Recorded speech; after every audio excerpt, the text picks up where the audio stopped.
Le débat dans l'hémicycle n'aura donc pas lieu.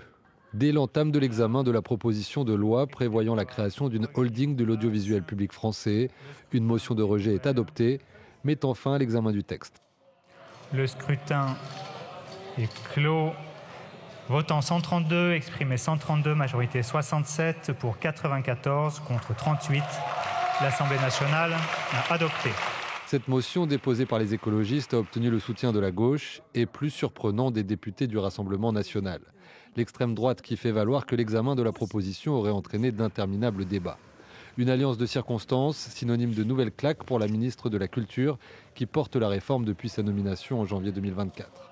Rachida Dati estime que les rédactions de France Télévisions, Radio France et l'INA devraient être pilotées par une seule personne pour mutualiser les forces et développer leur contenu numérique.